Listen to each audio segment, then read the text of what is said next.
देख रहे हैं इन डार्क राजकुमार के साथ। तो चलिए पढ़ते हैं आज की कहानी की ओर। दोस्तों, गहरी और अंधेरी रातों से अमूमन अमावस की रात सबसे ज़्यादा बदनाम होती है। कहते हैं ये रात इतनी खौफनाक होती है कि इस समय एक नॉर्मल इंसान की ज़िंदगी पर डर के काले बादल मंडराते हैं। दोस्तों, मेरा नाम रोहन है और धौलपुर का नाम तो आपने सुना ही होगा। ये राजस्थान का एक मशहूर ज़िला है।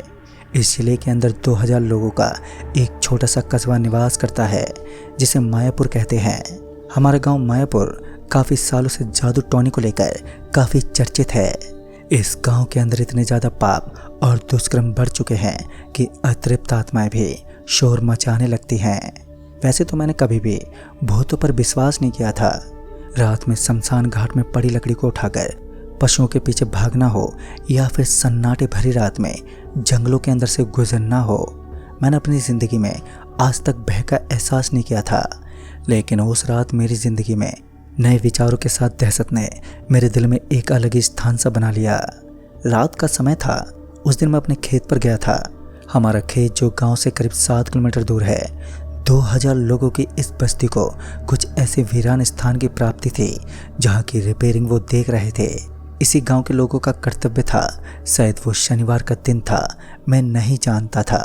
लेकिन संजोग से आज अमावस की रात थी और शनिवार की रात और अमावस्या होना, इन दोनों के बीच एक गहरा संबंध होता है। कहते हैं शनिवार के दिन अगर अमावस्या की रात हो तो वह रात में न केवल बुरी शक्तियों की ताकत को बढ़ाती है बल्कि वो ताकतें लोगों पर हावी होने लगती हैं। लोगों के कहने पर भी मुझे कोई फर्क नहीं पड़ा। मैं बस अपने काम में मग्न था और आज मैं अपने खेत में मौजूद एक रोहिड़े के पेड़ को काटने में जुटा हुआ था। सुबह से शाम हो गई और मैं पूरा पसीने से तर था और मेरे शरीर से पसीने की भयंकर बदबू निकल रही थी। अब वक्त हो चला था घर लौटने का। पास में एक हाईवे पड़ता था जो हमारे घर जाने का शॉर्टकट तो नहीं था, लेकिन मेरे लिए सही रास्ता था, क्योंकि जंगलों के अंदर से होकर गुजरने वाले रास्तों में गड्ढों और मुसीबतों का सिलसिला थमता नहीं था। ऐसा नहीं था कि मुझे वहाँ डर लगता हो। डर तो हाईवे वाले रास्ते से लगना चाहिए, क्योंकि उसके अगल बगल में कब्रिस्तान और शमशान पड़ते थे। अपना कार्य संपन्न करने से पहले ही मुझे घर के लिए निकलना पड़ा, क्योंकि अंधेरे के कारण अब दिखाई देना बंद हो चुका था। मैंने पानी की बोतल उठाई और घर की तरफ चलने लगा। इतने में ही मुझे याद आया कि मेरा दोस्त बकुल, जो अपने खेत में किसी काम के लिए गया था, वो अभी तक नहीं लौटा। तो मैं कुछ देर बैठकर उसका इंतज़ार कर लेता हूँ। समय कटता गया और मैं सड़क पर बैठकर पहले तो आसपास के नज़ारे को घूरता रहा और उसका वेट करता रहा। लेकिन जब वो नहीं आया तब मुझे लगा कि शायद वो घर के लिए निकल गया होगा। मैं तत्काल ही अपने स्थान से उठा और पहले तो ज़ोर ज़ोर से आवाज़ देने लगा, शायद वो कहीं नज़र आ जाए। लेकिन मुझे आभास हुआ कि अब तक तो वो घर पहुंच गया होगा। फिर जब मुझे ऐसा लगा कि अब यहाँ पर रुकना बेकार है तो मैं घर के लिए निकलने लगा। झाड़ियों के बीच से गुजरने वाला ये रास्ता आज तो सच में डरावना लग रहा था। जब मैं उस रास्ते से होता हुआ जंगल के अंदर तक पहुँचा तो मैंने देखा कि जंगल में गहरा सन्नाटा पसरा हुआ था। इतना जोर का सन्नाटा था कि मेरे पांव तले आने वाले सूखे पत्ते भी गूंज रहे थे। कीड़ों की आवाज़ें और मेरे बढ़ते हुए कदम उस सन्नाटे को कुचलने की नाकाम कोशिश कर रहे थे। इसी बीच सड़क के ऊपर से कुछ गुजर गया। देखने में वो कोई सांप जैसा लग रहा था। मैं दूर दृष्टि से उसे देखता रहा, लेकिन जोरदार अंधेरा होने के कारण अब सामने का दृश्य दिखना बंद हो चुका था, जिस वजह से मैं सिर्फ अपना मुंह ही फाड़ सकता था। बाद में मैंने ज़्यादा ध्यान नहीं दिया और फिर से चलने लगा। इसी बीच किसी चीज़ के घसने की आवाज़ मेरे कानों में पड़ी। ये आवाज़ इतनी तेज की थी कि एक पल के लिए तो ऐसा लगा कि इस आवाज़ का स्रोत कहीं ना कहीं मेरे पीछे ही है। लेकिन मैं पीछे नहीं मुड़ा और वैसे भी पीछे मुड़कर देखना मेरी आदत नहीं थी।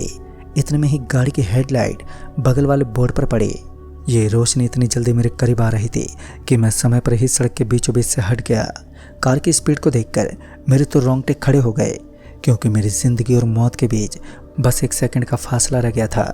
मेरे हाथों से लेकर पाँव भी थर थर काँप रहे थे, क्योंकि मैं अपनी मौत को छूकर वापस जिंदा बचा था। मैं अपना सर पकड़कर एक पल के लिए वहीं थम गया और चैन की सांसें लेने लगा। अभी मैं गहरी सांस खींच ही रहा था कि एक बार फिर एक तेज तर्रार गाड़ी उसी स्पीड के साथ मेरे पाँव के एकदम करीब से गुजर गई। मैं समझ चुका था कि यहाँ पर कुछ तो गलत है, लेकिन उस गाड़ी का अहित कर पाना मेरे बस की बात नहीं थी, क्योंकि उसकी स्पीड एक आम इंसान के बजाय बहुत ज़्यादा थी। एक तो मैं उसे पकड़ नहीं सकता और दूसरी तरफ मैं उस कार की स्पीड का अंदाज़ा भी लगा नहीं पा रहा था। स्पीड के साथ गुजरने वाली उस गाड़ी को देखना भी मेरे लिए असंभव सा था। जैसे तैसे मैं सड़क से नीचे उतरा और बगल में एक पगडंडी पर चलने लगा, जो मेरे लिए सुरक्षा साबित हो सकती थी। लेकिन मैं भूल चुका था कि आज काली शक्तियों का दिन है और मैं चाहकर भी कुछ नहीं कर पाऊंगा। फिर थोड़ी दूर आगे जाने के पश्चात मैंने देखा कि कोई तो है जो मेरे पीछे पीछे चल रहा है। पहले तो मैं पीछे मुड़ गया, पर वहाँ पर कोई नहीं था। लेकिन दूसरी बार मुझे अपने दोस्त बकुल की आवाज़ सुनाई दी। अरे भाई, इतनी रात भर किधर जा रहे हो? मैं झट से पीछे मुड़ा तो सच में मैं अचंभित रह गया। मैंने देखा कि ये तो कोई और नहीं बल्कि मेरा दोस्त बकुल ही था, और वो मुझे अपनी ओर आने का इशारा कर रहा था। बकुल को इस तरह इशारा करता देख मुझे समझ नहीं आया कि वो कहना क्या चाहता है, क्योंकि घर का रास्ता तो मेरी तरफ ही था। फिर वो मुझे उस तरफ क्यों बुला रहा था? इस समय बकुल सड़क के किनारे था कि तभी स्पीड से गुजरने वाली कार ने बकुल को टक्कर मार दी। बकुल उछलता हुआ सड़क से नीचे गिरा। शायद उसका सर फट चुका था, और इतनी स्पीड से गुजरने वाली कार अगर किसी इंसान को टक्कर मार दे तो उसकी मौत होना तय थी। अब मैं पूरा हिल गया था। तभी मैं कांपता हुआ उसकी ओर भागने लगा। जब तक उस गाड़ी की हेडलाइट मुझे नजर आई थी तब तक मैं बकुल के शरीर को देख पा रहा था। लेकिन जैसे ही वो गाड़ी आगे निकली तो अंधेरे ने एक बार फिर मेरी आंखें बंद कर दी, या फिर यूं कहें कि अपनी खुली आंखें होने के बावजूद भी मैं सब कुछ देख पाने में नाकाम था। चांद आसमान से गायब था, क्योंकि आज एक खौफनाक रात थी जिसने मुझे कपकपा दिया था। जिस स्थान पर बकुल ने मुझे सिर्फ एक बार आवाज़ लगाई थी, जब मैं वहाँ पहुँचा तो मेरे पैरों तले ज़मीन खिसक गई। मैंने देखा कि वहाँ तो कोई नहीं था, न ही किसी खून का धब्बा था, और मैं हैरान था भला इतनी ज़ोरदार टक्कर लगने के बाद भी कोई इंसान गायब कैसे हो सकता है। बार बार मुझे किसी के दर्द से कराहने की दर्द भरी आवाज़ सुनाई दे रही थी, लेकिन मैं इस बात को जान पाने में अज्ञात था कि ये हो क्या रहा है। फिर जब मुझे बकुल का कोई नामो निशान तक नहीं मिला तो बिना झिझके मैं घर की ओर लौटने लगा। लेकिन आज किस्मत को कुछ और ही मंजूर था। मेरे पांव अपने आप ही लड़खड़ाने लगे, और दूसरी ओर जब हाईवे पर नज़र पसरी तो मैंने देखा कि सफ़ेद कलर की वो कार उस रोड के ऊपर रुकी हुई थी। कार के भीतर से कोई बाहर निकला, कोई ऐसा जिसके पांव पटकने की आवाज़ मुझे सुनाई दे रही थी। कुछ तो असामान्य था। कार की साइड में जलने वाली फ्लिपिंग लाइट की हल्की सी रोशनी में केवल किसी के निशान नजर आ रहे थे, लेकिन ताजुब तो इस चीज़ का था कि वहाँ पर कोई मौजूद ही नहीं था। उस जोरदार अंधेरे के बीच अचानक ही मुझे सफ़ेद सफ़ेद गहरा सा धुआं नजर आने लगा। इस धुएं को देखते ही मेरा मन घबराने लगा और मुझे उल्टी जैसा फील हो रहा था।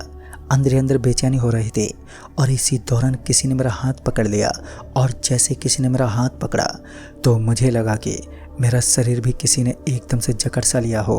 मैं बार बार अपने हाथ और पैरों को हिलाने की कोशिश करता रहा, लेकिन मैं सक्षम नहीं था। उसके बाद जब वो सफ़ेद धुआं थोड़ा थोड़ा कम हुआ तब मैंने एक डरावना दृश्य देखा। एक ऐसा मंजर जिसे देखते ही डर के मारे मैं बेहोश हो गया। तभी मैंने देखा कि बिना पैरों वाला हवा में उड़ने वाला एक शैतान मेरे शरीर को जकड़े खड़ा है। मैं अपनी संपूर्ण शक्ति लगाने के बाद भी मैं अपनी बॉडी को हिला डुला पाने में नाकाम रहा, और उसी दौरान उसने मेरा गला दबोच लिया और मुझे ऊपर उठा दिया। मेरी आंख चढ़ चुकी थी। फिर क्या हुआ मुझे कुछ नहीं मालूम, लेकिन जब मैंने अपनी आंखें खोली तो मैंने देखा कि मैं अपने बिस्तर पर लेटा हुआ था। मेरा पूरा का पूरा शरीर बुखार से तप रहा था। सुबह के 11:30 बज चुके थे और मैं साधु बाबा के सामने था, जिन्होंने अपने मंत्रों के उच्चारण से मुझे किसी काली शक्ति के चंगुल से मुक्त करवाया था। बाद में मुझे पता चला कि सड़क से गुजरते वक्त दीपक ने मुझे देख लिया था। उसने सही समय पर मुझे घर तक पहुंचा दिया। मैं सड़क के किनारे बेहोश पड़ा था, लेकिन जब घर वालों को पता चला कि मेरे अंदर कुछ अजीब है तो उन्होंने पास में मौजूद साधु बाबा को घर पर ही बुला लिया। दोस्तों, उस दिन मेरी किस्मत अच्छी थी कि संजोग से दीपक अपना काम पूरा करके घर लौट रहा था, अन्यथा मैं अपनी ज़िंदगी वहीं गंवा देता और आज ये घटना बताने के मैं लायक भी नहीं होता। दोस्तों, इसलिए कहा जाता है कि किस्मत इंसान की ज़िंदगी को बदल सकती है तो इंसान को उसके बुरे कर्मों का हिसाब चुकता करने पर मजबूर भी कर सकती है। तो दोस्तों, इस कहानी में बस इतना ही। तब तक के लिए बाय एंड टेक केयर।